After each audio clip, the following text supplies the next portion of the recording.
Welcome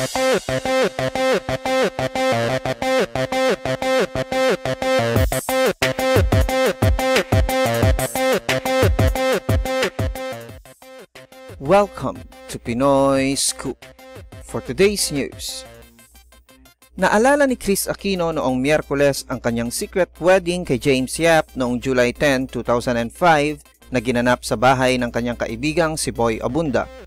Natawa si Boy nang inumpisan ni Kris ang naturang topic sa Aquino and Abunda Tonight, kung saan ipinaalala ni Kris na 9 years ago, ikinasal siya sa bahay ni Boy pero naanal na.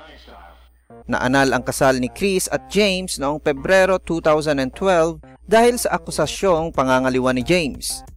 Nitong Marso ng 2014, nagkaayos sina Kris at James at nabigyan ng korte ng visitation rights si James sa anak nilang si Bimbi na nasa kustodiya ni Kris. For more news, visit and subscribe to our YouTube channel at www.youtube.com/PinoyScoop.